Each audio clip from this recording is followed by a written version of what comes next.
সামনে করে চাপ।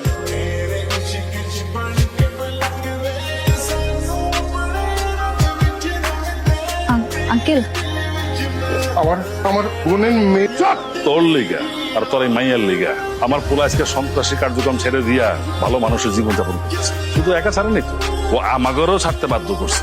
আমি 2 নম্বরে মদের ব্যবসা ছাড়ছি, আমার বউ সুদের ব্যবসা ছাড়ছে। ঠোকর মুকর খাইতে খাইতে নির্বিকার জীবনযাপন করতেছি। আর তোরা 2জন মিলে আজকে আমার এই পোলার বুকে ছুরি মেরে যাবে গিয়া। আর কোনো কথা কইলে সব প্ল্যান কিন্তু আমার।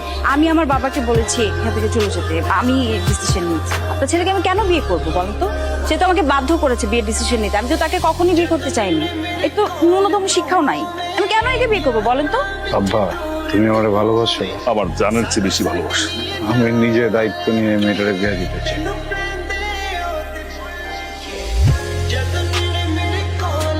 তোরা এখানে কি করো? বিয়া হইব, আসর হইব না? এত সুন্দর একটা জিনিস ভাবলাম আসলে আমিই করে যা।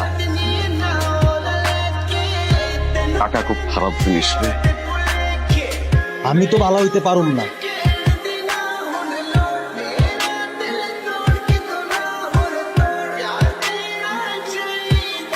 হ্যালো, এই যে কি ছুরির আঘাতে কি দৃষ্টিশক্তি হারায় ফেললেন নাকি? চোখে দেখেন না? তুমি এখানে কি করো? সংসার কেমন চলে? হাজবেন্ড খুব ভালো, তাই না? আমি বিয়েটা করি নাই। যার সাথে বিয়ে ঠিক হয়েছিল সে ছেলেটা অনেক এডুকেটেড। তাই ভাবলাম এমন একজনকে বিয়ে করি যার ন্যূনতম শিক্ষাগত যোগ্যতা নাই, যাকে আমি শিখায় পড়ায় নিতে পারি। আমার দিক থেকে আই লাভ ইউ, তোমার দিক থেকে কি?